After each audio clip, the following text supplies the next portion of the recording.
The house is still standing, weather-beaten, sinking into the earth, half swallowed by vines and silence. No one lives there now. No one admits they ever did. But if you stand close enough to the splintered porch and listen, really listen, you can almost hear it. Not voices, not footsteps, something worse. The echo of a history so carefully buried that even the ground seems reluctant to remember.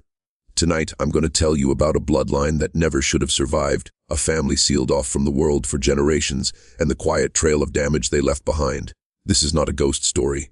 This is a record. And in the late 1800s, deep in the backwoods of Appalachia, there were communities that might as well have been on another planet. No paved roads, no schoolhouses, no newspapers. Outsiders passed through and called them closed towns, not because of gates or fences, but because of the way every stranger was met with a wall of eyes and silence.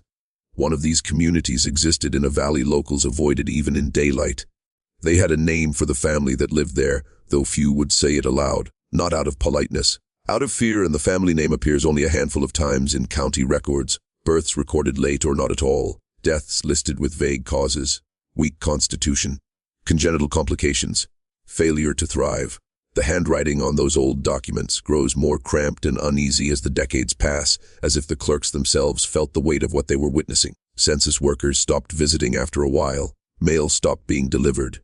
Teachers stopped asking why children from that valley never showed up, and people in nearby towns whispered about the way the family kept to themselves, how they never married outside the valley, how generation after generation seemed trapped within the same handful of cabins.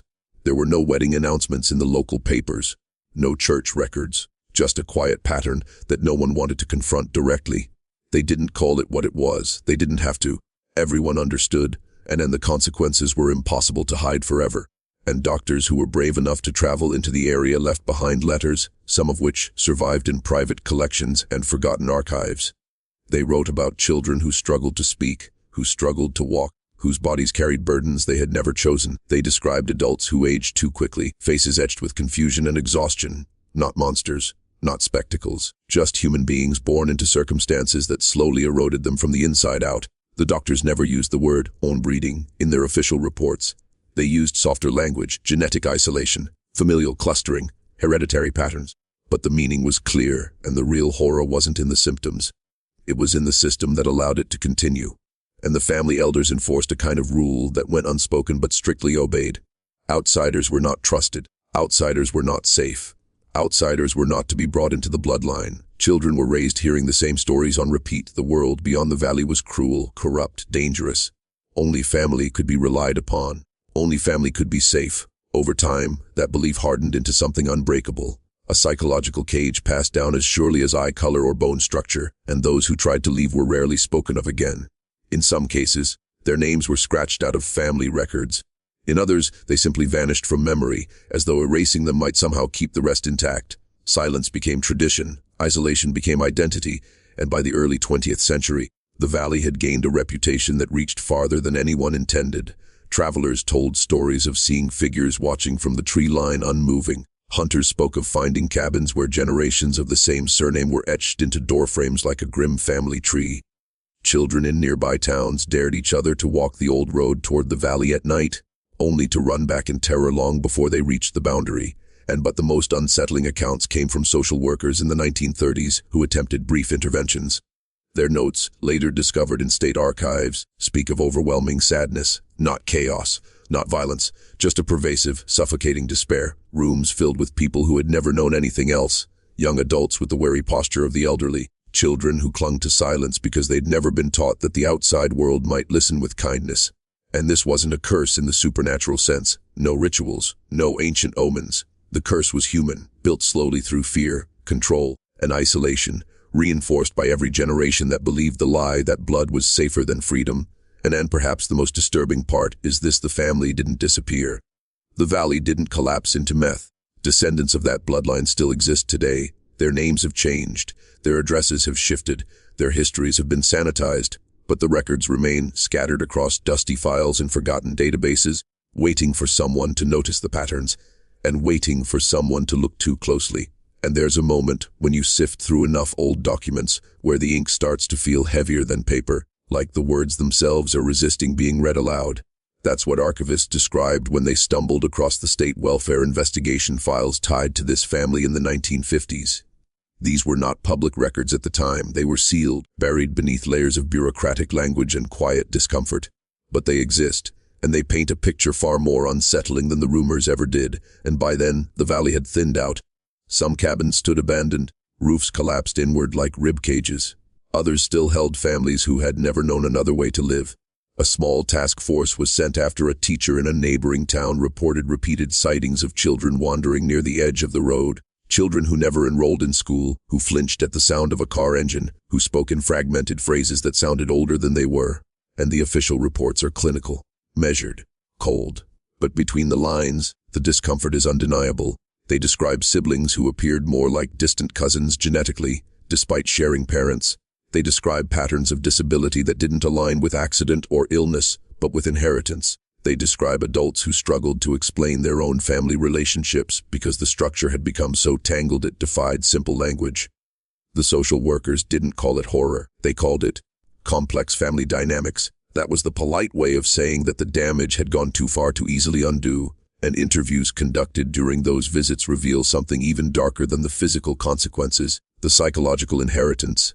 Many individuals expressed deep, almost ritualistic loyalty to the family unit. They didn't describe it as love, they described it as duty, as inevitability. When asked whether they wanted a different life, many couldn't answer. Not because they were forbidden to, but because the concept itself felt alien.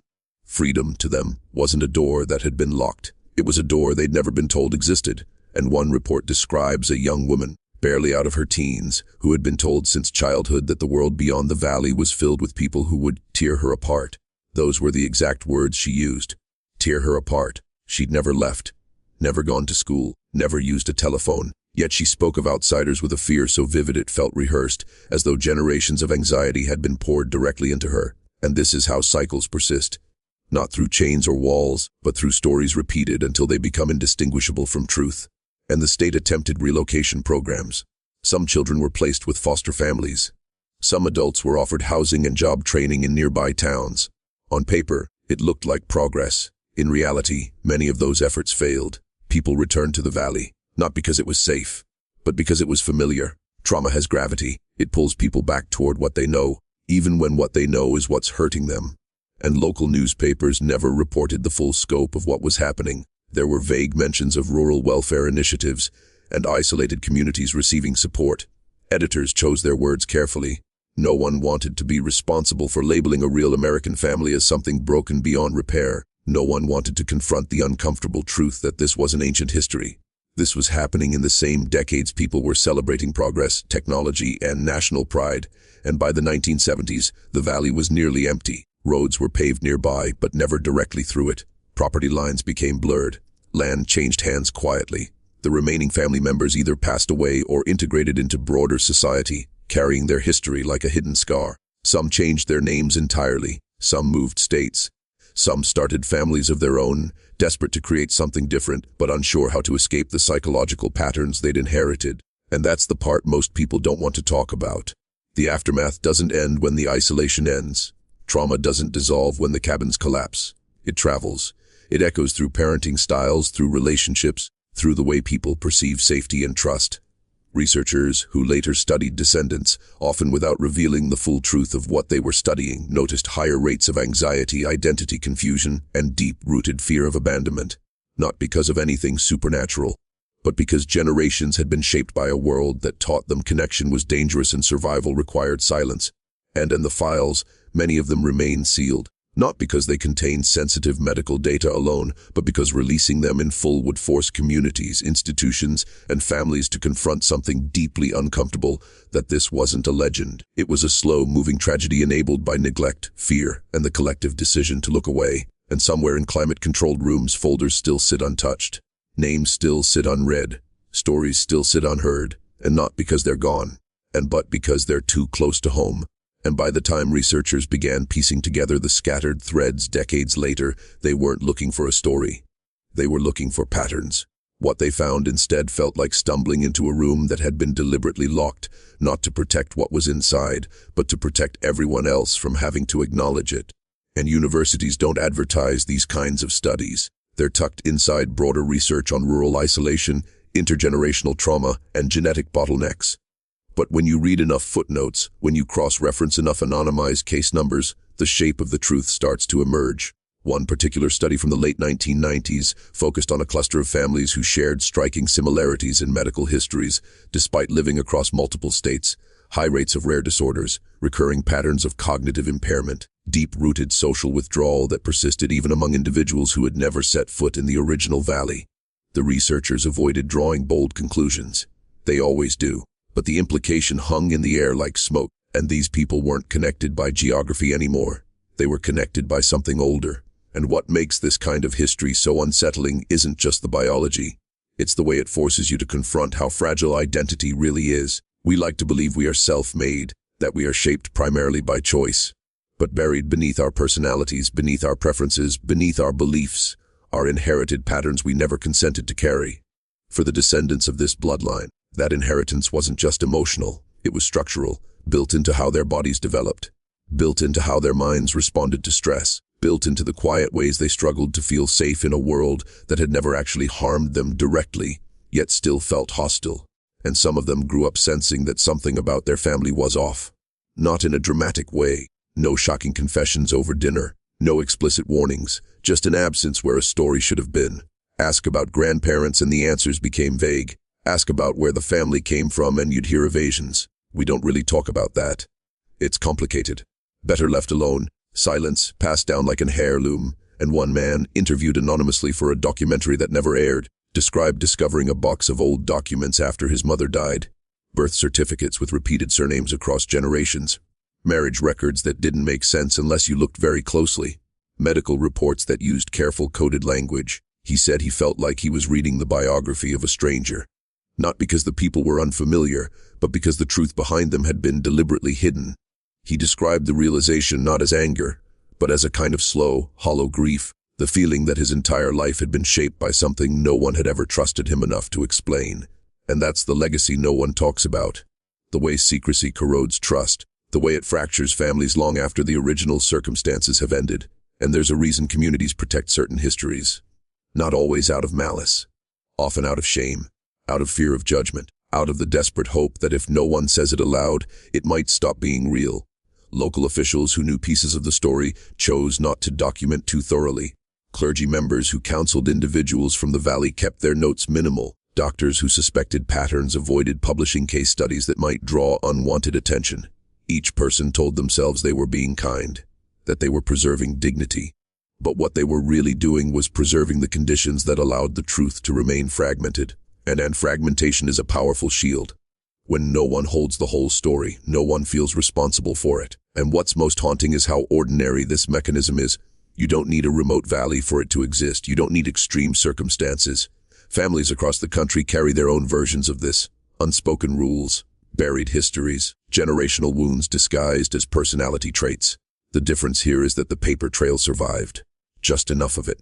Enough to prove that this wasn't a rumor. Enough to show that beneath the sanitized narratives of progress and resilience lies a record of neglect that spans more than a century. And some historians argue that stories like this shouldn't be told, that they stigmatize, that they reopen wounds, that they risk turning real suffering into spectacle. And that's a valid fear.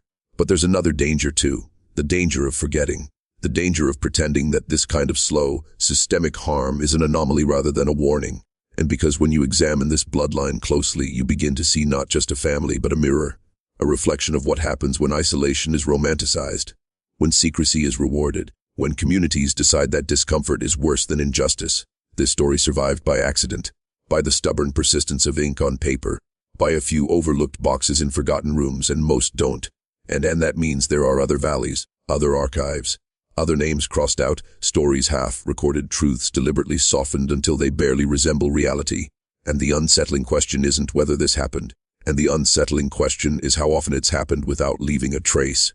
And there's a point in every buried history where the story stops being about what happened back then and starts becoming about why no one stopped it. That's the part that lingers. Not the decaying cabins, not the yellowed paperwork, but the chain of quiet decisions made by ordinary people who saw pieces of the truth and chose, for one reason or another, to step away, and neighbors who noticed something was wrong but told themselves it wasn't their place. Officials who suspected patterns but worried about reputations. Institutions that prioritized appearance over intervention. None of them saw themselves as villains. That's what makes it so disturbing. The tragedy wasn't built by monsters. It was built by hesitation, and there are records of town meetings where the valley was discussed without ever being named. Residents brought up concerns about those families up the ridge. The language was always indirect, always careful. One transcript includes a line from a local leader that reads, "We must respect their way of life, even if we don't understand it." It sounds noble at first glance, but when you understand what that way of life involved, profound isolation, untreated medical conditions, children growing up without education or support, the sentence takes on a heavier meaning. Respect, in this context, became an excuse for inaction, and over time the valley became a kind of open secret. People knew something was wrong, but no one wanted to be the one who pushed too hard, who asked too many questions, who forced the community to confront an uncomfortable reality. It was easier to let the story fade into the background, to let it become folklore instead of fact. Folklore can be dismissed. Fact demands responsibility. And even when the family began to disperse, the discomfort followed them. Descendants moving into towns carried an unspoken stigma they couldn't name. Teachers sometimes noticed children who struggled socially in ways that didn't fit familiar patterns. Employers occasionally described workers who were diligent but deeply withdrawn, hyper-aware of authority, terrified of making mistakes. Therapists, decades later, encountered clients with persistent fears that felt disproportionate to their life experiences. The symptoms were treated individually: anxiety, trust issues, difficulty forming healthy attachments. But the shared root, the inherited history, remained largely unexamined. And because how do you even begin that conversation? And imagine being told that the reason you feel fundamentally different isn't just personality, isn't just circumstance, but a legacy of isolation and secrecy stretching back generations. That your family avoided the world not simply out of preference, but because they were taught to fear it with a kind of inherited intensity. That the silence in your household wasn't just emotional distance, but a tradition carefully preserved over decades. That's not just information, that's an identity earthquake, and many descendants chose not to dig. And that, too, is understandable. Sometimes survival means not looking too closely at the ground beneath you. Sometimes it means building a life so focused on the present that the past becomes a risk you can't afford to explore. But others couldn't ignore the pull. They searched through genealogy databases, requested old records, filed formal petitions to access sealed documents. And when pieces started to line up, the realization was never dramatic. It was quieter than that, heavier, and one woman described it in a private forum dedicated to ancestry research. She wrote that she'd always felt like her family was missing a chapter, that no one could explain why certain relatives never attended gatherings, why names changed abruptly between generations, why medical histories were so difficult to trace. When she finally connected the dots back to that Appalachian valley, she said the feeling wasn't shock, it was recognition. As if some part of her had always known there was more to the story, even if she'd never been given the words. And that's the thing about buried truths. They don't always disappear. Sometimes they linger in the form of intuition, of unease, of questions that never quite go away. And what makes this story particularly uncomfortable is how easily it could be framed as something distant, something other, a strange pocket of history, disconnected from the rest of us. But that would be a mistake. Because the mechanisms that allowed this to happen, secrecy, isolation, social neglect, institutional avoidance, are not relics of the past. They're present everywhere, just in subtler forms, different contexts, different families, same silence. And the bloodline itself isn't the only thing that was cursed. The real curse was the pattern, the way fear was inherited, the way truth was suppressed, the way an entire community learned to look away. That pattern doesn't require a remote valley to survive. It only requires discomfort and the human tendency to avoid it. And somewhere, someone listening to this right now might recognize pieces of their own family history in this story. Not the specifics, but the atmosphere, the unanswered questions, the feeling that there are stories no one wants to tell. And that's where the real unease begins. Not in the archives, not in the sealed files, but in the realization that forgotten histories don't stay buried because they're gone. And they stay buried because they're still alive in the people who carry them. And most people imagine that if something truly horrifying existed in their family history, they would feel it immediately. That there would be nightmares or obvious signs or some dramatic revelation that made it impossible to ignore. But real histories like this don't announce themselves with spectacle. They reveal themselves slowly through patterns, through questions that never quite find answers, through the strange emotional weight that hangs in a family long before anyone knows why. And descendants of the Valley bloodline often describe growing up with an unspoken rule: don't ask too much. Not because anyone explicitly told them to stop, but because every question seemed to land in silence. Conversations about the past would drift away like smoke. Photo albums would skip entire decades. Names would be mentioned once and never again. As children, they learned that curiosity made adults uncomfortable. As teenagers, they learned to stop asking altogether. And that kind of environment shapes a person. You start to doubt your own instincts. You start to believe that the feeling of something being off is just you being overly sensitive. You learn to minimize your own perception of reality because no one else seems willing to acknowledge it. Over time, that does something to the mind. It erodes trust. Not just trust in others, but trust in yourself. And psychologists who have studied families with long histories of secrecy often describe a phenomenon called inherited silence. It's when patterns of avoidance, emotional suppression, and fear of disclosure are passed down so consistently that children adopt them without ever being taught. They don't know they're carrying someone else's coping mechanisms. They just believe that this is what life feels like, that this quiet tension, this emotional distance, this underlying unease is normal. And for the descendants of this bloodline, inherited silence wasn't just emotional, it was cultural, a way of surviving that had once been necessary in the valley and then continued long after the original danger had passed. Even when families moved to suburbs, sent their children to school, and appeared outwardly ordinary, the internal structure remained the same. Don't draw attention, don't share too much, don't let anyone see what's really going on. And some tried to break that pattern. And there are accounts of individuals who decided, consciously, that they would raise their children differently. They would be open, honest, emotionally present. They would not repeat the mistakes of the past. And many of them succeeded, at least on the surface. But breaking generational patterns is not as simple as making a promise. It requires unlearning instincts that were shaped long before conscious memory. It requires facing truths that previous generations worked tirelessly to avoid. And that process can be deeply destabilizing. And one man, who later became a counselor specializing in family trauma, spoke about the moment he realized his professional interests weren't accidental. He'd been drawn to the topic of generational patterns long before he ever uncovered his own history. It was only after tracing his ancestry that he understood why the subject felt personal. He described it as discovering that he'd been studying his own reflection without knowing it. The work didn't become easier after that. It became heavier, but it also became more urgent. And because that's the other side of this story, not just damage, not just silence, but the people who chose to confront it anyway. And they are the ones who request records even when they're warned it might be painful. The ones who sit with uncomfortable truths instead of pushing them away. The ones who decide that knowing is better than pretending. They're not immune to the weight of the history, but they refuse to let it dictate the future in the same way. They understand that patterns can be inherited, but they can also be interrupted. And that's not a clean process. It's not cinematic. It's slow, exhausting, and often lonely. It can mean being the first person in a family to say things out loud that no one has ever said. It can mean being met with resistance, denial, or discomfort from relatives who would rather keep the old silence intact. It can mean feeling like you're tearing open something fragile just to understand it. But it's also the only way that these histories lose their power. And if you're still listening to this story, still sitting with the discomfort of it, you're already doing something most people avoid. You're allowing yourself to look directly at the parts of history that aren't polished, aren't heroic, and aren't easy to digest. And maybe it makes you wonder about your own family, about the stories that were told, about the stories that weren't. And if you're still watching, you're already braver than most. Tell us in the comments, what would you have done if this was your bloodline? And because that question isn't hypothetical for everyone, and somewhere, people are hearing echoes of their own lives in this narrative. Not the specifics, not the geography, but the atmosphere, the feeling of growing up surrounded by something unspoken, the sense that there's more beneath the surface than anyone is willing to admit, the realization that understanding your past might be the key to understanding yourself. And the truth is, this story doesn't end in the valley. It doesn't end in the archives. It doesn't even end with the last known descendant.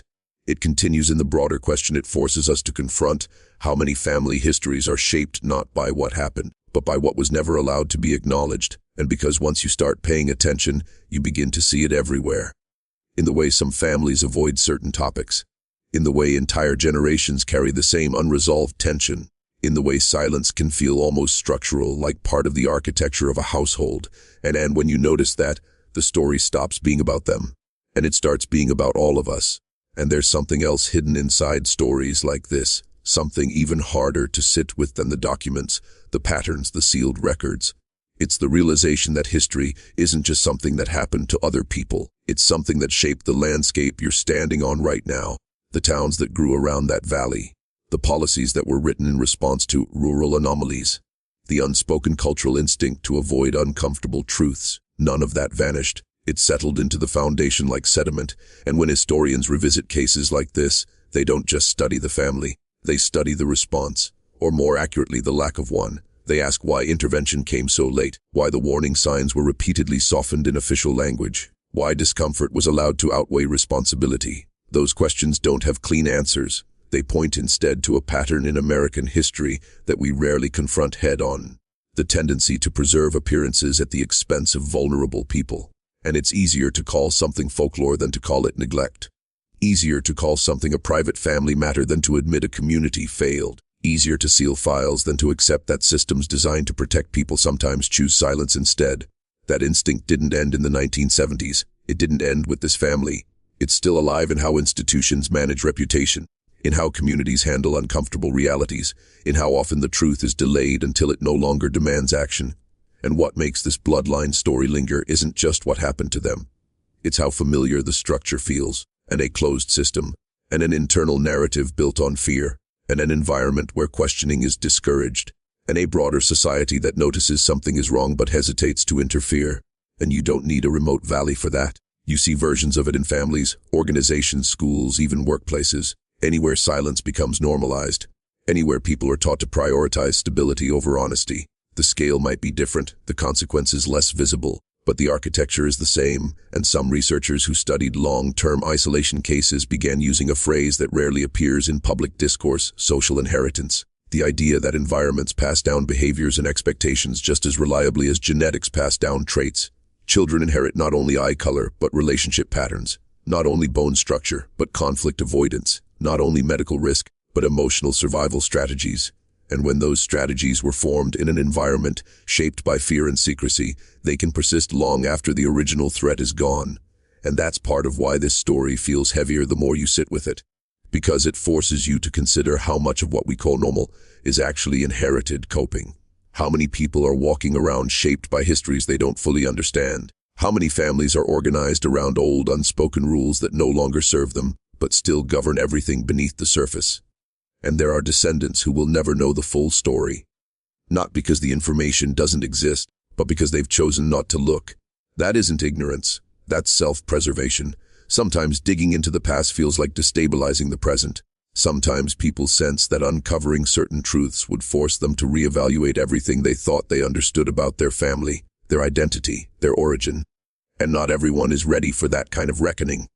And others, though, keep searching, quietly, methodically. They comb through digital archives late at night. They request documents they're warned might be incomplete. They trace family trees that seem to loop back on themselves in uncomfortable ways. They aren't looking for shock. They're looking for coherence, for a narrative that finally makes sense of the emotional terrain they grew up navigating. And then occasionally, they find it, and not in a single revelation, but in fragments. A line in a record that feels too familiar, a repeated location, a pattern that matches the stories they heard as children, even when those stories were vague. It's rarely dramatic, it's slow, like recognizing your own reflection in glass you didn't realize was there. And that's where the unease deepens. Because once you understand that these histories don't disappear, that they simply diffuse, you start to realize how many stories remain undocumented. How many families carry legacies that will never be written down, never be studied, never be archived. Not because they don't matter, but because silence has proven to be an effective eraser. And this bloodline became visible by accident, by bureaucratic residue, by overlooked paperwork, by people who didn't realize their notes would one day be read differently. Most don't leave that trail. Most are absorbed quietly into the background of ordinary life, their struggles reframed as personality, their patterns accepted as tradition, their origins never questioned deeply enough to uncover what shaped them. And that means the real archive isn't in government buildings, and it's in living rooms, and in family conversations that never quite happen, and in topics that shift too quickly, and in questions that linger unanswered. And once you start noticing that, it's hard to unsee, hard to go back to believing that every silence is accidental, hard to believe that every family story is complete, and because some histories weren't buried by time, and they were buried on purpose. And the final pieces of this story aren't found in archives. They aren't locked behind sealed files or tucked away in forgotten drawers. They live in something much quieter, much closer. They live in the way people carry themselves when they've inherited a history they were never given language for. In the way some families move through the world like they're afraid of being noticed. In the way certain questions feel dangerous even when no one has said they are. And by now, the valley is nearly unrecognizable. Satellite images show trees where cabins once stood. The old road has broken into fragments, patches of gravel swallowed by weeds. If you didn't know what to look for, you'd drive past without realizing anything had ever been there.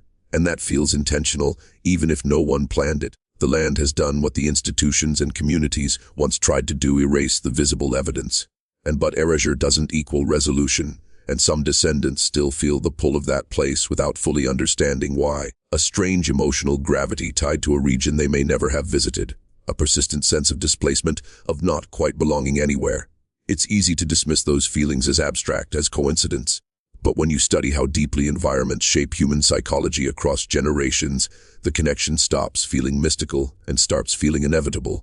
And we are more shaped by our histories than we like to admit, even the parts we never consciously learned. And the most unsettling realization isn't that this bloodline existed. It's that nothing about the conditions that created it were extraordinary. Isolation, fear of outsiders, control disguised as protection, silence enforced for the sake of survival. These aren't rare forces. They appear in countless contexts, across socio-economic lines, across geography, across time. The valley was just a concentrated version of something far more widespread. And that's why this story lingers. And because it doesn't end with them. It echoes outward, asking questions that don't have comfortable answers.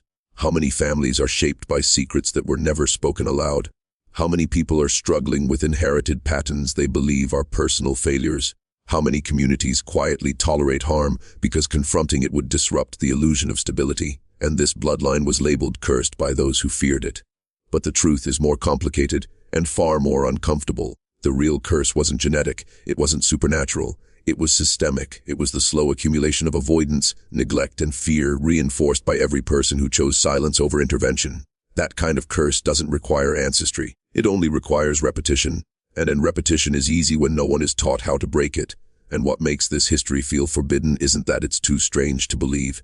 It's that it's too plausible, too recognizable, too close to patterns we see every day in subtler forms. It forces us to confront the idea that darkness in family systems doesn't always look like chaos. Sometimes it looks like order, like tradition, like loyalty, like this is just how we do things. And it asks us to consider how often harm survives not because people are cruel, but because they are uncomfortable. How often suffering persists not because no one sees it, but because too many people see it and decide it's easier not to engage. And that's a heavier truth than any legend. And the reason stories like this feel like something we weren't supposed to find isn't because someone actively hid them from us. It's because they challenge the narrative we prefer. The narrative that history is mostly resolved, that progress is clean, that the past is distant, that harm is obvious when it occurs. This story undermines all of that. It suggests that some of the most damaging patterns are the ones that operate quietly, politely, beneath the surface of ordinary life. And once you understand that, it becomes harder to listen to silence the same way, and harder to ignore the gaps in stories, and harder to accept vague answers, and harder to assume that absence means nothing happened. And you start to realize that every family, every community, every institution has its own version of this, its own uncomfortable truths, its own buried chapters. Most never rise to the level of documentation. Most never become the subject of investigation. They simply continue reshaping the people inside them, generation after generation. And this bloodline didn't survive because it was protected. It survived because it was absorbed, dispersed, diluted into the broader population, its history broken into fragments that no single person could fully see. That's how stories like this persist. Not intact, but scattered. Not obvious, but embedded. And maybe that's the most haunting part. And not that this happened once, but that it happened quietly enough to blend into everything else. And that it left behind people who walk among us, carrying legacies they may never fully understand. And that it forces us to question how much of what we inherit is choice, and how much is simply what we were born into. And this wasn't a ghost story. There are no apparitions, no curses whispered in the dark. Just paper, patterns, people, and the lingering weight of a history that was never properly confronted. And the house is gone now, the valley is quiet, the records are scattered, but the echo remains, and not in the woods and in us.